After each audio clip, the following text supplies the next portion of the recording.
The 1996-97 George Washington men's basketball team started its season with a lot of promise.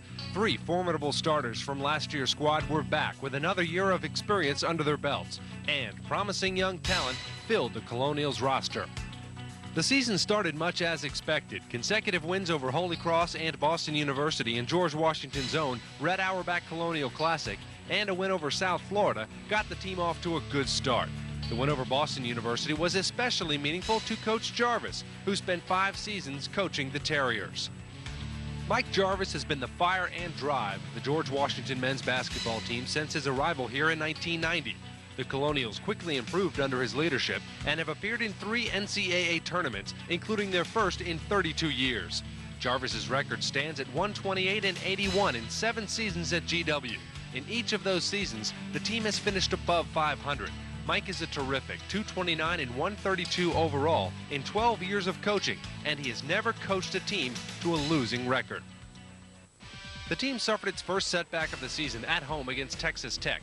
The 84-75 loss was the first for the Colonials at Smith Center since the 94-95 season. But not overlooked in the defeat was the dominating play of GW's All-America candidate Alexander Koul. Sasha scored 28 points and hauled down 11 rebounds, but Alexander would soon become the main target in everyone's defense. Usually double and often triple teamed, Koul's scoring numbers dropped off as the season progressed, and he finished the year averaging 14.5 points a game, but still shot 60% from the field to lead the Atlantic 10 Conference and finish 7th in the nation. He also pulled down 7.8 rebounds a game and blocked 40 shots to set a new school record with 146 blocks for his career.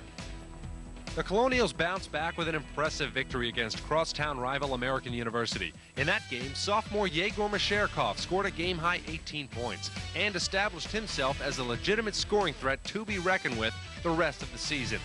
And Yegor did not disappoint. He ended up being the team's leading scorer with a 16.6 points per game average. He also grabbed over 6 rebounds a game to finish second on the team in that category.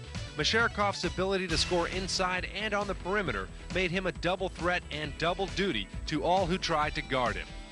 In the Franklin National Bank Classic at USA Arena in early December, GW easily beat Mississippi State in the semifinals and then took on Maryland in the championship game. The Colonials were ranked 25th at the time and quickly jumped to an early lead. But the Terps rallied behind Keith Booth and won a hard-fought 74-68 victory. GW started the Atlantic 10 season on January 4th against Fordham at home. The Colonials raced out to a 28-point halftime lead and never looked back, running away with an 86-66 victory.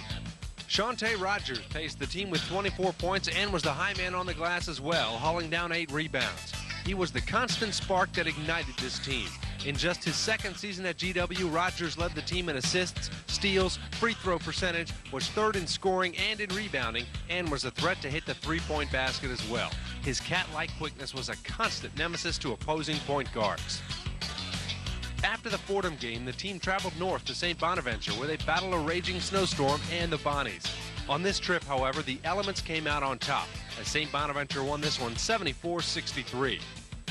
Next, it was on to Duquesne, where the Colonials' Russian connection of Koul and Masherkov were too much for the Dukes to handle at once.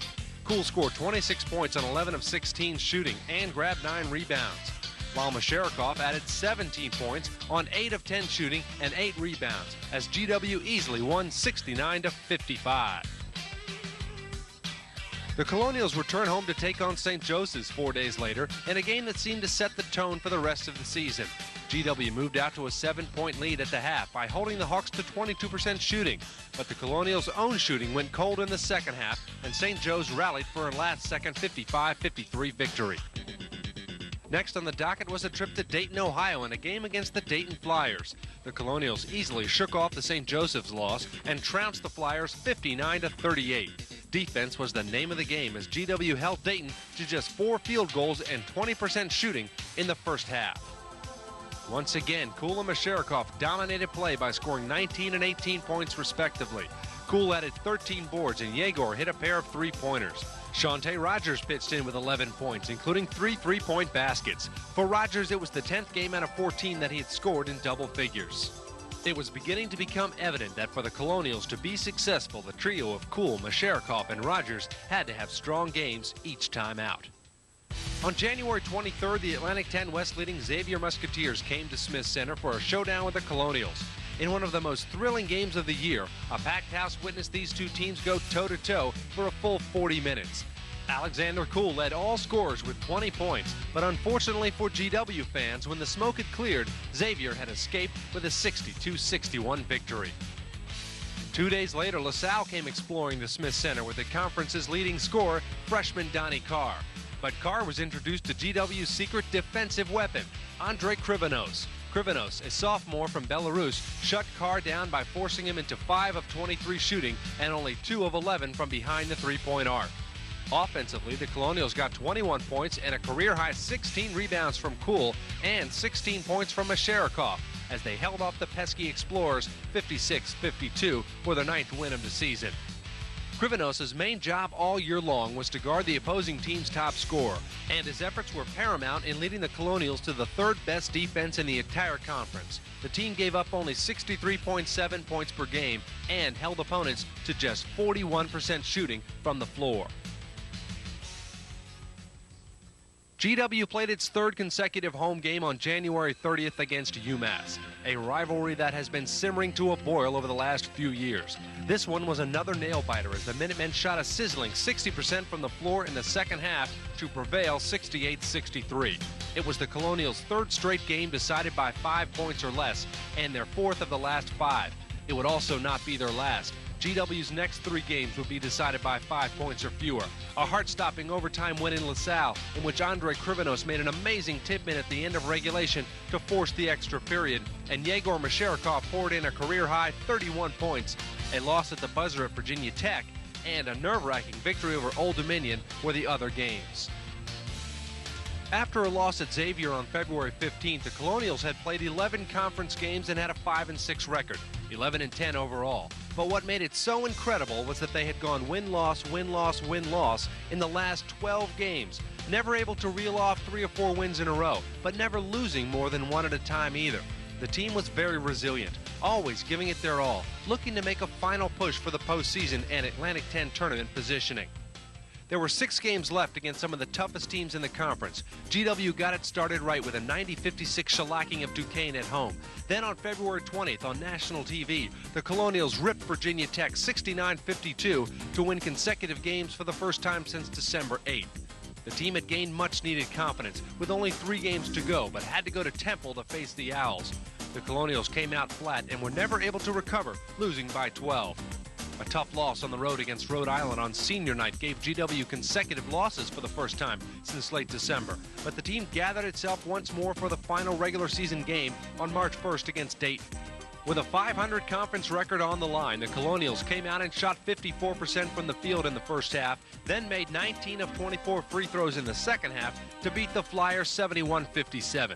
It was also senior day at Smith Center, and the team honored Ferdinand Williams. Ferd had his best year ever in 96-97, starting a career-high 8 games, scoring more points than he ever had in a season, coming off the bench to play more minutes than in any other season in his career, and being the team's inspirational leader, not to mention a fan favorite. Ferd will be missed. The Colonials had finished the regular season with an 8-8 conference record, good enough for 2nd place in the A10 West and a first-round bye in the conference tournament. GW took on UMass in the quarterfinals on March 6th. The Minutemen had finished the regular season strong and were in good position to make the NCAA tournament. The Colonials were looking to get even after that tough loss at Smith Center. The game was tied at 30 at halftime, but the Colonials held UMass to just 21% shooting in the second half and sent the Minutemen packing 58-49. Yegor Masharikov led all scorers with 25 points on 10 of 15 shooting and grabbed a game-high 11 rebounds.